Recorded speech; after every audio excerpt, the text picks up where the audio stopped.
Petit 6. Cache-moi dans un avion pour Marrakech. Chaque soir, à Juby, cet esclave des morts m'adressait sa courte prière. Après quoi, ayant fait son possible pour vivre, il s'asseyait les jambes en croix et préparait mon thé.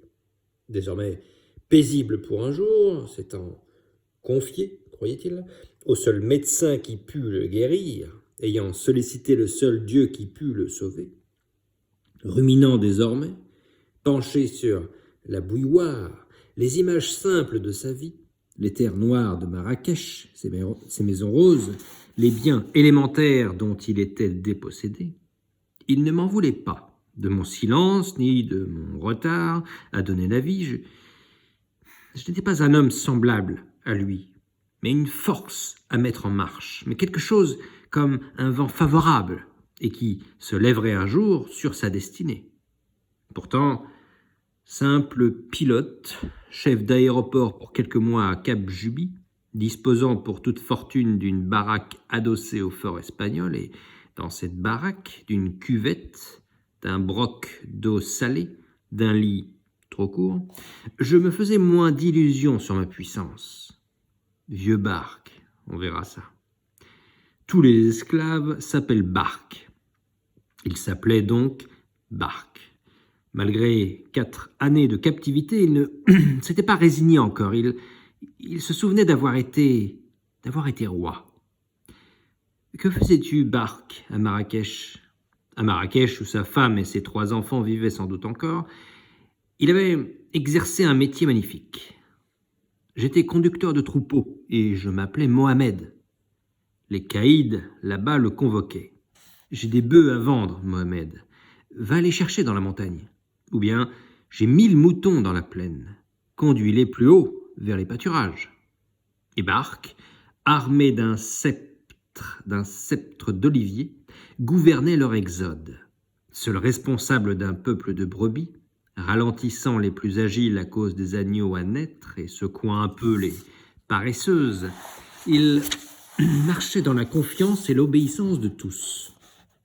Seul à connaître vers quelle terre promise il montait, seul à lire sa route dans les astres, lourd d'une science qui n'est point partagée aux brebis, il décidait seul dans sa sagesse l'heure du repos, l'heure des fontaines, et debout la nuit dans leur sommeil, pris de tendresse pour tant de faiblesse ignorante et baigné de laine jusqu'aux genoux, Barque, médecin, prophète et roi, priait pour son peuple.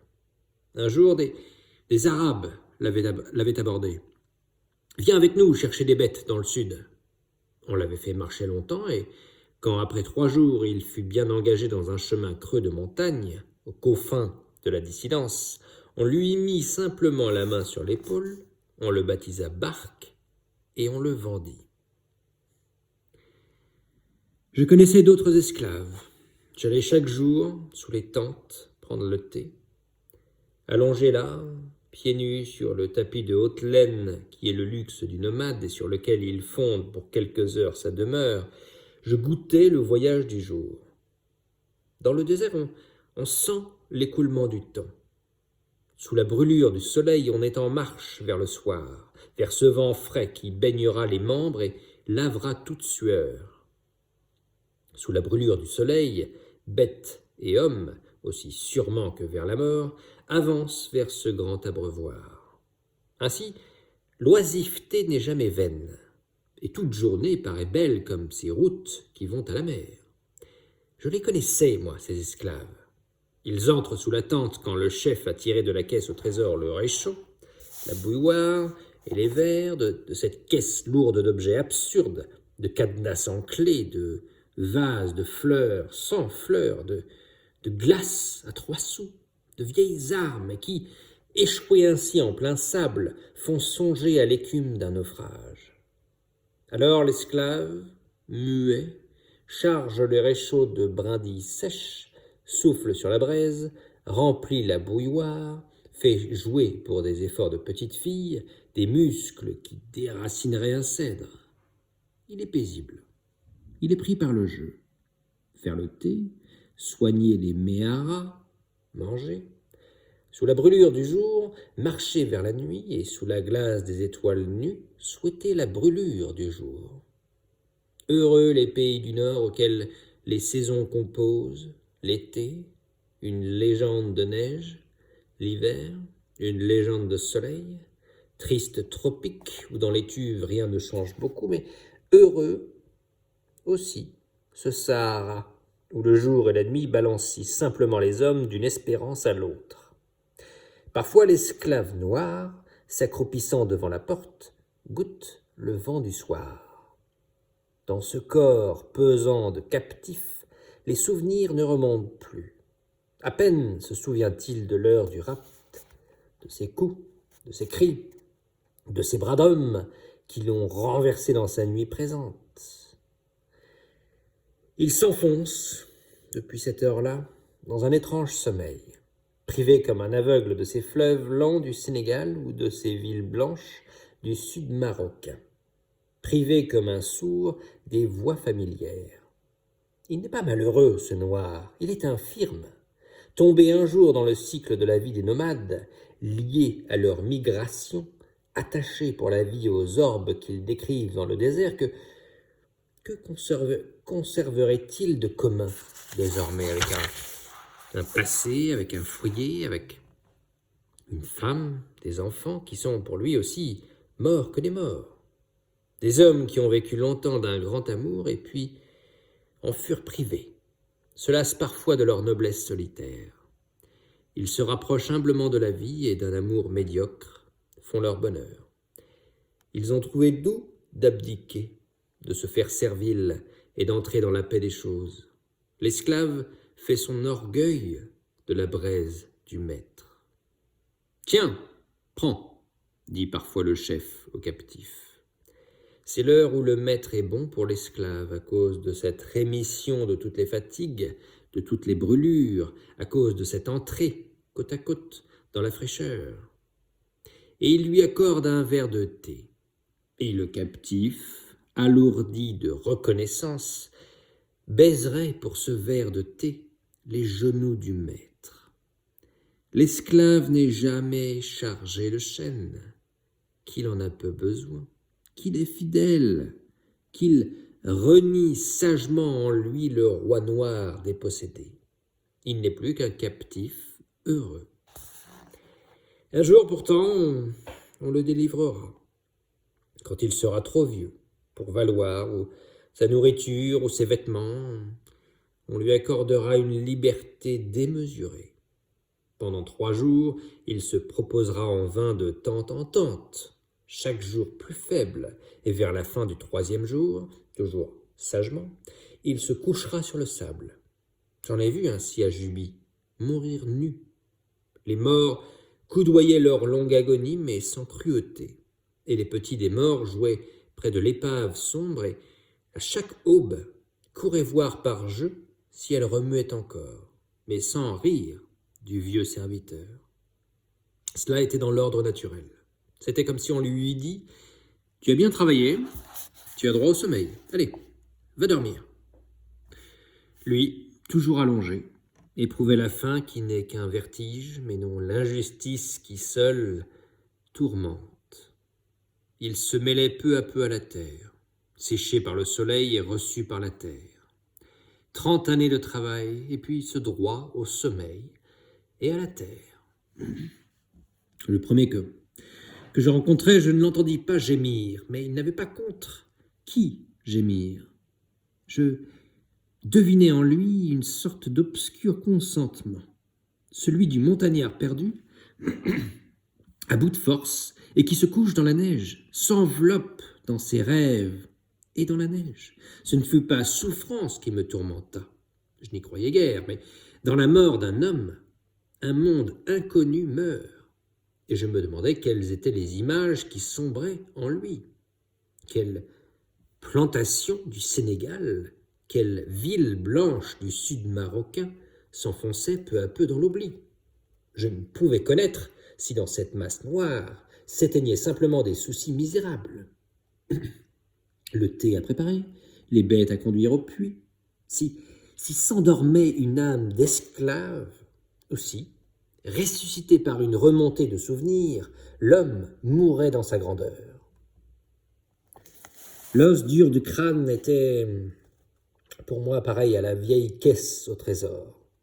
Je ne savais quelles soies de couleur, quelles images de fêtes, quels vestiges tellement désuets ici, tellement inutiles dans ce désert, y avaient échappé au naufrage. Cette caisse était là, bouclée et lourde.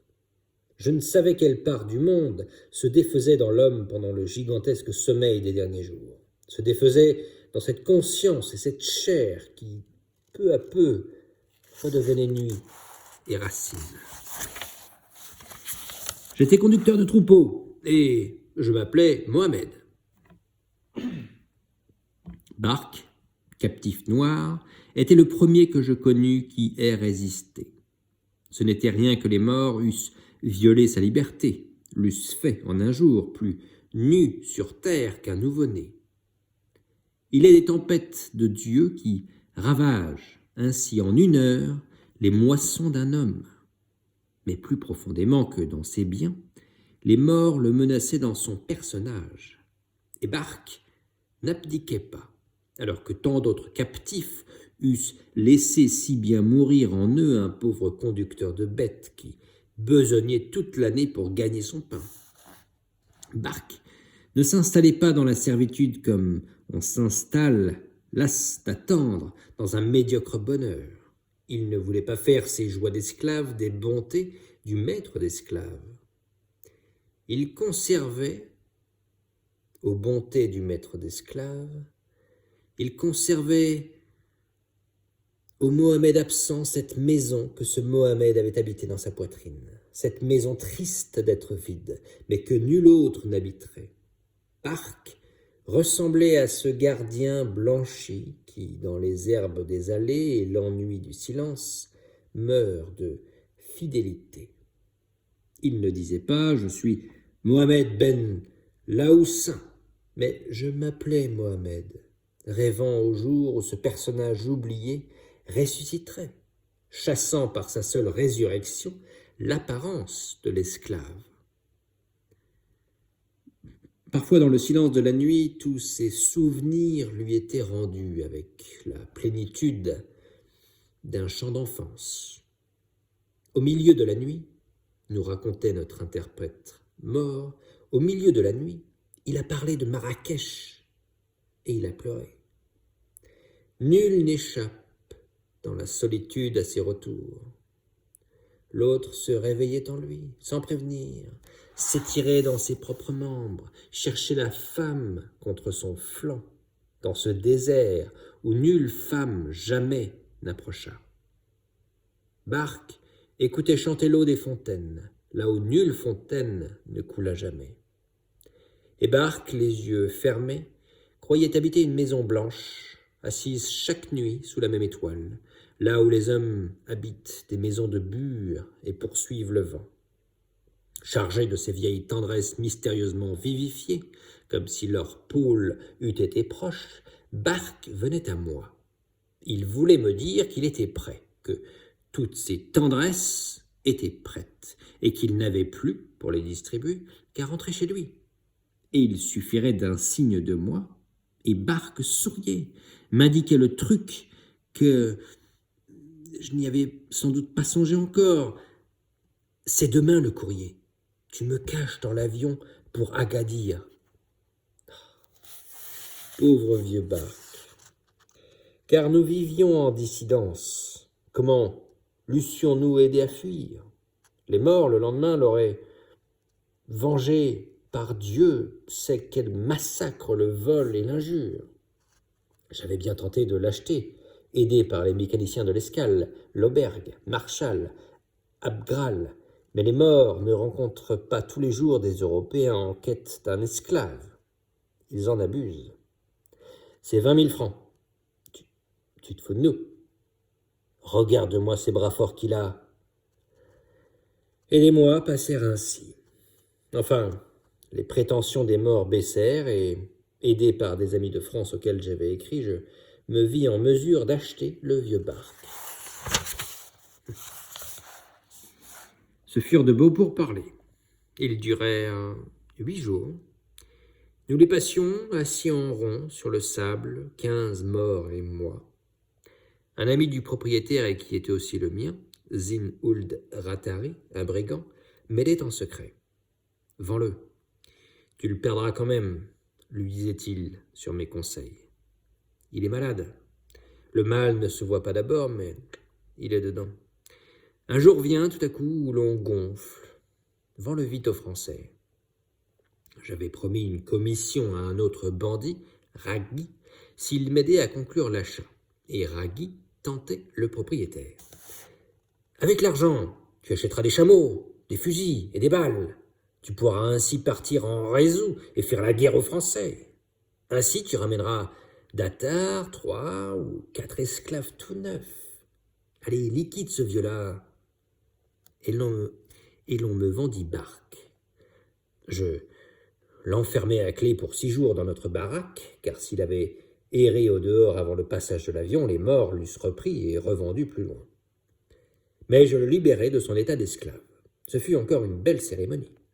Le marabout vint, l'ancien propriétaire et Ibrahim, le caïd de Jubi, ces 3 pirates qui lui eussent volontiers coupé la tête à 20 mètres du mur du fort pour le seul plaisir de me jouer un tour, l'embrassèrent chaudement et signèrent un acte officiel.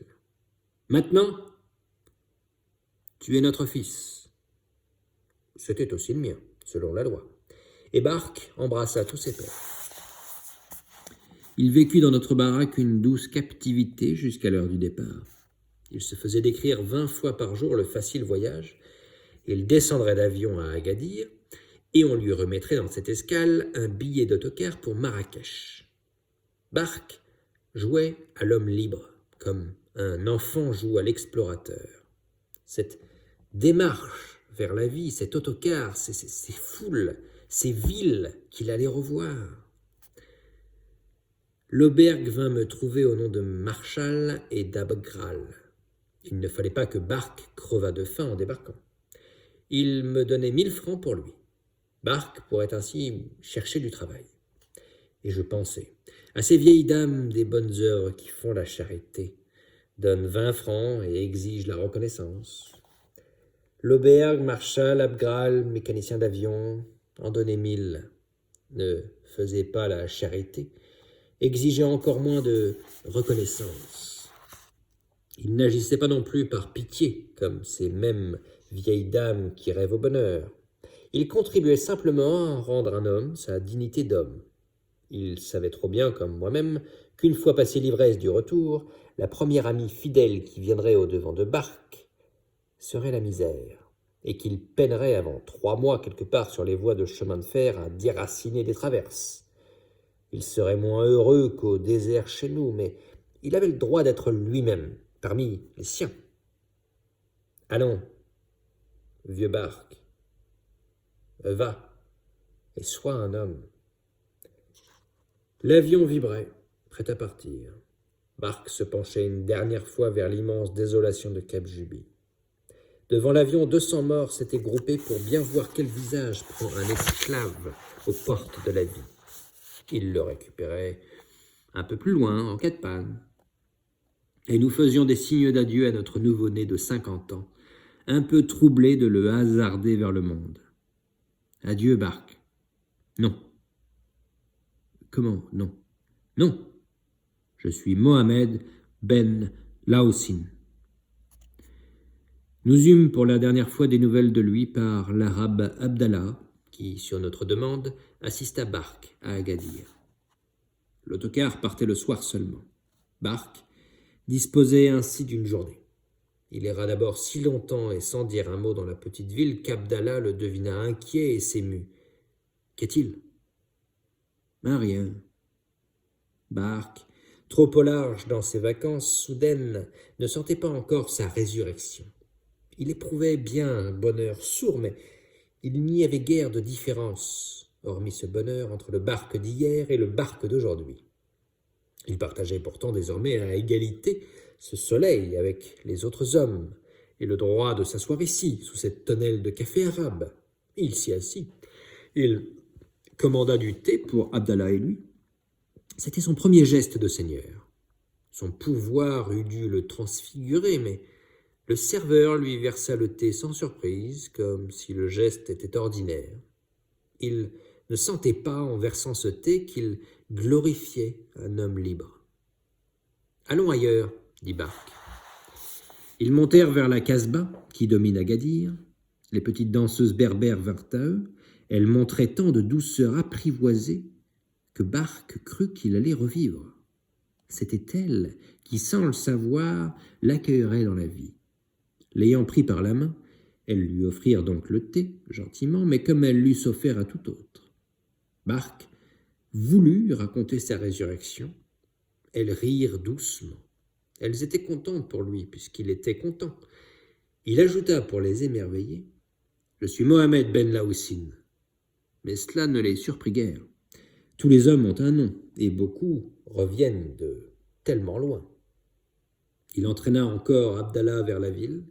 Il erra devant les échoppes juives, regarda la mer, songea qu'il pouvait marcher à son gré dans n'importe quelle direction, qu'il était simplement libre, mais cette liberté lui parut amère. Elle lui découvrait surtout à quel point il manquait de lien avec le monde.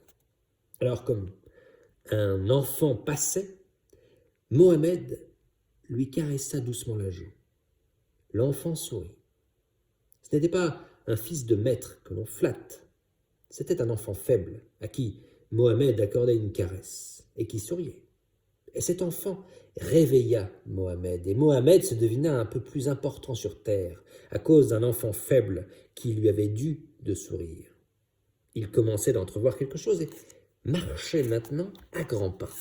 « Que cherches-tu » demandait Abdallah. « Rien » répondait Mohamed. Mais quand il buta, au détour d'une rue, sur un groupe d'enfants qui jouaient, il s'arrêta. C'était ici. Il les regarda en silence, et puis, s'étant écarté vers les échoppes juives, il revint les bras chargés de présents. Abdallah s'irritait. « Imbécile, garde donc ton argent !» Mais il n'écoutait plus. Gravement, il fit signe à chacun, et les petites mains se tendirent vers les jouets, et les bracelets, et les babouches cousus d'or, et chaque enfant, quand il tenait bien son trésor, fuyait, sauvage. Les autres enfants d'Agadir, apprenant la nouvelle, accoururent vers lui. Mohamed les chaussa de babouches d'or, et dans les environs d'Agadir, d'autres enfants, touchés à leur tour par cette rumeur, se levèrent et montèrent avec des cris vers le dieu noir, et cramponnés à ses vieux vêtements d'esclaves, réclamèrent leur dû. Mohamed se ruinait. Abdallah le crut, fou de joie. Mais je crois que il ne s'agissait pas pour Mohamed de faire partager un trop-plein de joie. Il possédait, puisqu'il était libre, les biens essentiels, le droit de se faire aimer, de marcher vers le nord ou le sud et de gagner son pain par son travail. À quoi bon cet argent ? Alors qu'il éprouvait comme on éprouve une faim profonde, le besoin d'être un homme parmi les hommes, lié aux hommes.